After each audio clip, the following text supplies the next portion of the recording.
वीर सेना द्वारा आयोजित भव्य संगोत्मय श्री राम कथा 23 जनवरी से 31 जनवरी एवं भव्य कलश यात्रा 22 जनवरी से दोपहर 3 बजे तक, कलश पूजन और 1 फरवरी को पंचकुंड महायज्ञ किया जाएगा। वहीं इस सभी बातों को देश दुनिया तक पहुंचाने के लिए कथावाचक परम पूज्य आचार्य डॉक्टर बंदांशु जी महाराज श्रीधाम अयोध्या के श्रीमठ से पहुंचे। इस मौके पर मुख्य मार्गदर्शक श्री राम कुमार पाल, जो कार्य सम्राट समाज सेवक 64 फाउंडेशन के मौजूद रहे और सभी ने सनातन धर्म और संस्कृति पर अपने विचार रखे।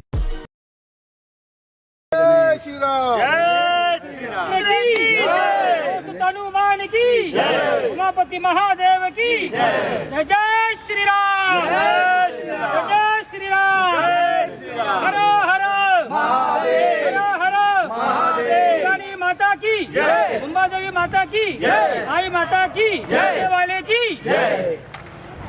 पर महाराज जी और सभी आए हुए हैं, क्या पूरा प्रोग्राम है, थोड़ा डिटेल के साथ बताइए। नमस्कार आप सभी को, जय श्री राम।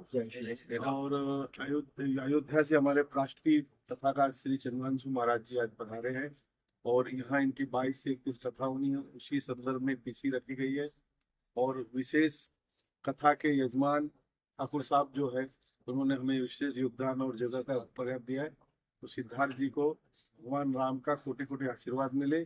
और भगवान अयोध्या से ही पधारे हैं, अयोध्या में हमारे मठ है हनुमान गुफा मंदिर, तो यहाँ पर एक विशाल यज्ञ होगा और उसका एक लक्ष्य चंडी राम कथा यज्ञ नाम दिया जाएगा, जो कि ताकि हम चाहेंगे कि सिद्धार्थ ठाकुर जी इस बिल्डिंग का भी नाम लक्ष्य चंडी रहे, क्योंकि हमने गोकुलधाम में एक लक्ष्य चंडी यज्ञ किया था, वहाँ पे एक बिल्डिंग लक्ष्य चंडी के नाम से बनी हुई है, जिसमें बड़े बड़े लोग रहते हैं, राम नायक वगैरह, और अच्छे रेट मिले। तो चाहेंगे इस कथा के बाद सिद्धार्थ ठाकुर को यहाँ अच्छे से अच्छा रेट मिले। आचार्य जी, आप क्या कुछ कहना चाहेंगे अयोध्या से यहाँ पर आए? ठाकुर जी, आपसे शुरुआत करेंगे, जिस तरीके से यहाँ पर जो इनसे कहा है। जय श्री राम। मेरा नाम निरंजन पाल। मैं आप सभी को बताना चाहता हूँ कि 22 जनवरी से लेकर 1 फरवरी तक यहाँ विशाल भव्य श्री राम कथा और भव्य कलश यात्रा और पंचचंडी महायज्ञ गायत्री परिवार द्वारा जो एक विशाल कार्यक्रम होगा, और जो कलश यात्रा जो होगी उसमें 10,000 से ज्यादा महिलाएं जिसमें भाग लेंगी, और एक भव्य कार्यक्रम पूरे पालघर जिला में इससे बड़ा कार्यक्रम आज तक न हुआ है न होगा। ऐसा कार्यक्रम हम प्रभु की कृपा से और हमारे दादा सिद्धार्थ ठाकुर जी की कृपा से, महाराज जी के, हमारे भैया राम कुमार पाल जी के और हमारे कार्यकर्ता, हमारी पूरी टीम इसमें पूरी मेहनत कर रही है। और एक कार्यक्रम अच्छे से पार हो, इसमें आने वाली सारी बाधाएं दूर हो, इसके लिए आज हमने यहाँ पर भूमि पूजन भी किया है। और इस कथे से आम जनता को, सभी लोगों को इसका पुण्य मिले और सभी की मनोकामना पूरी हो, ऐसे हम प्रभु के चरणों में प्रार्थना करते हैं कि इस कथा से जो कथा सुनने आएंगे और जो घर पे बैठ के सुनेंगे, इसके ऊपर लाइव कथे का, और सभी को इसका पुण्य मिले, सभी की मनोकामना पूरी हो और सभी के कष्ट संकट इस कथे से दूर हो। जय श्री राम। आचार्य जी, आपसे पूछना चाहता, अगले साल 1 साल पूरा हो जाएगा राम जन्मभूमि के बने हुए हैं, तो क्या बोलना चाहते हैं महेंद्र? आप सभी को पहले तो जय सीताराम, बहुत बहुत धन्यवाद। हमारे साथ में संरक्षक हैं कार्यक्रम के, हमारे बड़े भैया श्री राम कुमार पाल जी हैं।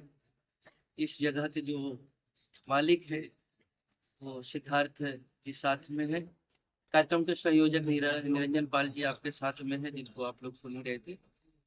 मुझको लगता है कि अपने आप में 22 जनवरी एक ऐतिहासिक दिन है।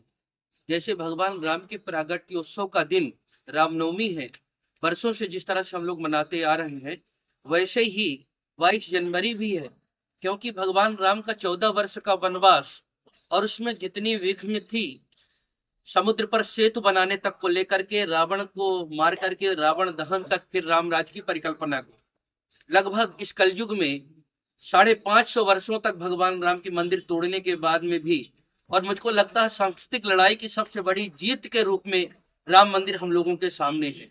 और 22 जनवरी भगवान के प्राण प्रतिष्ठा का दिन है। जिस दिन भगवान प्राण प्रतिष्ठित हुए थे राम मंदिर पर, उसी दिन से यहाँ राम कथा की गंगा प्रवाहित होना है। मुझको इसलिए भी खुशी हो रही कि इस पावन भूमि का संबंध शिवाजी महाराज से है, जिनका योगदान राष्ट्र हित में, समाज हित में हम सभी को पता छुपा नहीं है। ये भूमि बाला साहब ठाकरे जी की भूमि है, जिन्होंने राम मंदिर के लिए कहा था कि मेरे शिव सैनिकों ने बाबरी ढांचा को तोड़ा है और हमको किसी प्रकार की कोई चिंता नहीं, हमको गर्व है इस बात पर। तो निश्चित तौर पर कह रहे हैं कि राम मंदिर का निर्माण अभी चल ही रहा है, पूर्ण नहीं हुआ है। राम मंदिर का निर्माण केवल मंदिर का निर्माण नहीं है, राष्ट्र मंदिर का निर्माण है। और वो पर्व, वो ऐतिहासिक क्षण जिसको पिछले साल 22 जनवरी को भगवान प्राण प्रतिष्ठित हो रहे थे, देश के यशस्वी प्रधानमंत्री जी उसके प्राण प्रतिष्ठा में सम्मिलित थे। प्राण प्रतिष्ठा में कहीं न कहीं उनका हाथ लग रहा था, मुख्य यजमान थे।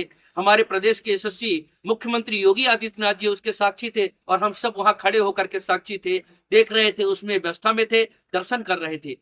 और उसी समय वार्षिकोत्सव जब चल रहा भगवान राम का प्राण प्रतिष्ठा का, उसमें ये राम कथा का शुभारंभ हो रहा है। तो जो मेरी मूलभूत अवधारणा है, सर्वे भवन्तु सुखिनः सर्वे सन्तु निरामया सर्वे भद्राणि पश्यन्तु मा कश्चित् दुःख भाग् भवेत्। हम सब सुखी, सबको सुखी करना चाहते हैं, सबको निरोगी बनाना चाहते हैं, हम सभी का कल्याण करना चाहते हैं। और हमारा जो सूत्र है वो वसुधैव कुटुम्बकम, पूरे पृथ्वी को ही अपना कुटुंब परिवार मानते हैं। तो सर्व कल्याण, सर्वजन हिताय, सर्वजन सुखाय की भावना को लेकर के ये राम कथा की गंगा प्रवाहित होगी।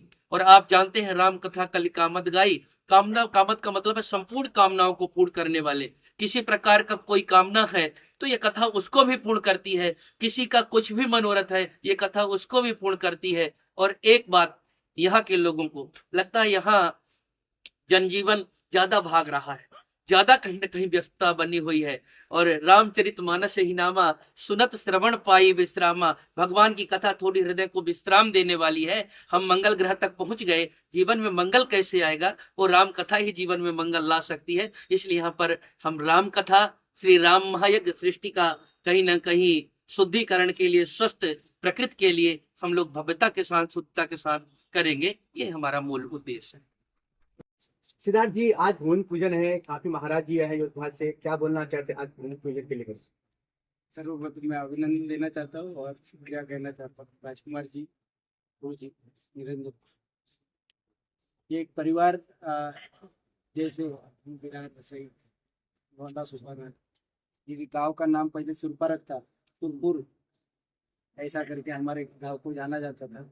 बहुत प्राचीन देश है, देश का मौर्य डायनेस्टी से चालू आते हुए है। देवों की भूमि कब बोला गया है हमारे परिसर। इधर भद्राचार्य जी, राम भद्राचार्य जी आए, गुरु जी आए।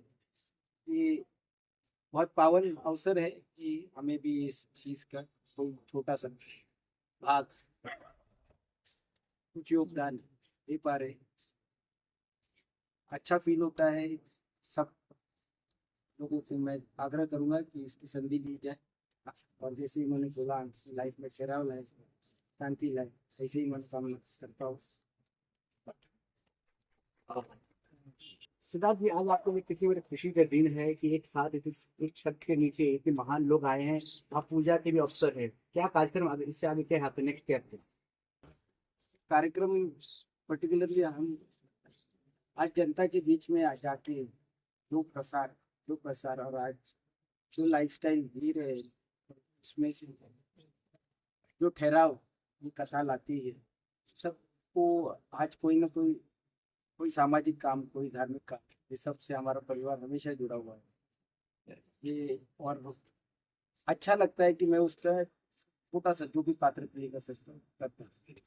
निरंजन जी, आप बता रहे थे कि काफी सिंगर आने वाले हैं, सेलिब्रिटी सिंगर, कुछ ऐसा बता पाएंगे? मैं आपको बताना चाहता हूँ कि 22 जनवरी जो सबसे पावन दिन है, श्री राम मंदिर का प्राण प्रतिष्ठान हुई थी, वो दिन हम किसी ने भूलना नहीं चाहिए। वो दिन हर हिंदुत्ववादी, हर देश के नागरिक को याद होनी चाहिए। इसलिए हमने हर बार 22 तारीख को ही चुना है। हम जब भी कथा करेंगे 22 जनवरी को ही करेंगे और हमेशा वो याद दिलाएंगे कि वो जो मंदिर हमको, जो श्री राम जी का मंदिर इतनी आसानी से नहीं मिला है, ना बना है, उसके लिए हमारे कितने कारसेवकों ने अपनी जान की बलिदान दिए। तो उनको भी जागाना, उनके परिवार को लाना, उनके परिवार को मिलना, उनको शुभेच्छा देना और उनका भी सम्मान करना, और जो शहीद हो गए उनके लिए श्रद्धांजलि करना। ऐसा करके एक पूरा भक्ति में वो कार्यक्रम रहेगा कि जो कलश यात्रा हमारी रहेगी, जिसमें 10,000 से ज्यादा महिलाएं पुरुष रहेंगे, जिसमें हर चीज की व्यवस्था रहेगी। और साथ में उसके बाद यहाँ पर संगीतमय भजन का कार्यक्रम होगा, जिसमें बड़े बड़े सिंगर को बुलाए जाएंगे, एक्टर वगैरह को बुलाए जाएंगे। और उसके बाद 10,000 लोगों का विशाल भंडारा, यहाँ प्रतिदिन भंडारा होगा। पर जब तक कथा 1 तारीख 22 जनवरी से लेके 1 फरवरी तक प्रतिदिन भंडारा है। और उसके बाद आपको सभी को पता है कि भगवान यज्ञ से प्रकट हुए, इसलिए यहाँ पंचकुंडी महायज्ञ रखा गया है कि यज्ञ में आके सभी ने उसमें आहुति डाले और अपने जीवन को धन्य करे, कि सबसे बड़ा यज्ञ करना सबसे बड़ा पुण्य का काम है, क्योंकि प्रभु श्री राम जी ने भी यज्ञ किए थे, अश्वमेध महायज्ञ। तो हम भी एक छोटा सा भी यज्ञ पंचकुंडी कर रहे हैं और सभी की कृपा रही तो एक बार हम भी जो प्रभु श्री राम जी ने जो यज्ञ किए थे अश्वमेध महायज्ञ, वो भी हम कर पाए, ऐसे प्रभु से हम प्रार्थना करते हैं। बहुत बहुत चंद्रवंशी महाराज जी, एक जानना चाहेंगे, जिस तरीके से रामपाल जी हैं वो लगातार संस्कृति को जिंदा रखने के लिए अलग अलग धार्मिक कार्य करते रहते हैं अलग अलग जगहों पर, तो क्या कहेंगे कि इसके लिए कितनी जरूरत है आज के समय में? आज के समय में ही तो जरूरत है, क्योंकि हम सहिष्णु हैं। हम 3 दिनों तक ताकत होने के बाद भी समुद्र के किनारे बैठ करके प्रतीक्षा कर लेते हैं कि समुद्र प्रेम से मार्ग दे देता है तो बाण संधान नहीं करेंगे, और उसका कहीं ना कहीं हमारी सरलता को, विनम्रता को कायर समझ लिया गया, और इसीलिए हम लोग लगातार प्रतीक्षारत रहे। 76 वर्षों तक हम राम जन्मभूमि के लिए कोर्ट में खड़े रहे। ज्ञानवापी काशी के लिए हम खून खराबा नहीं कर रहे हैं, हम लगातार प्रतीक्षारत हैं कि न्यायालय का जो निर्णय आएगा उसको मानेंगे। और मथुरा जो हमारे आस्था का केंद्र है, हम अपने लिए आस्था के लिए कुछ भी करेंगे, हम लगातार कटिबद्ध हैं, परंतु हम खून खराबा पर नहीं जा रहे। परंतु जिस तरह से अभी संभल की घटना आप लोग देख रहे हैं, हमको कोई बिल्कुल कहने में हिचक नहीं है। अगर हम ही नहीं समझेंगे, हम ही नहीं देखेंगे तो क्या कहेगा। तो राम का जो चरित्र है ना, वो राम का मतलब ही होता है, राम माने राष्ट्र, माँ माने मंगल, संपूर्ण राष्ट्र के हित को सन्निहित करना। रामो राष्ट्र सर्वस्वम, रामो राष्ट्र से दैवतम, रामो राष्ट्र पिता प्रोक्ता, रामो राष्ट्र से मंगलम। राम ही राष्ट्र का मंगल है और राम ही राष्ट्र पुरुष है, भारत की आत्मा है। तो निश्चित तौर पर उन्होंने सनातन संस्कृति के लिए, देश के लिए, राष्ट्र के लिए जो विवेकानंद जी ने किया है, जो मर्यादा पुरुषोत्तम भगवान राम ने किया है, जो अन्य महापुरुषों ने किया है, हमारे सेनानियों ने किया है, हम सबका कर्तव्य है, करते हैं और करते रहेंगे लगातार। Thank you.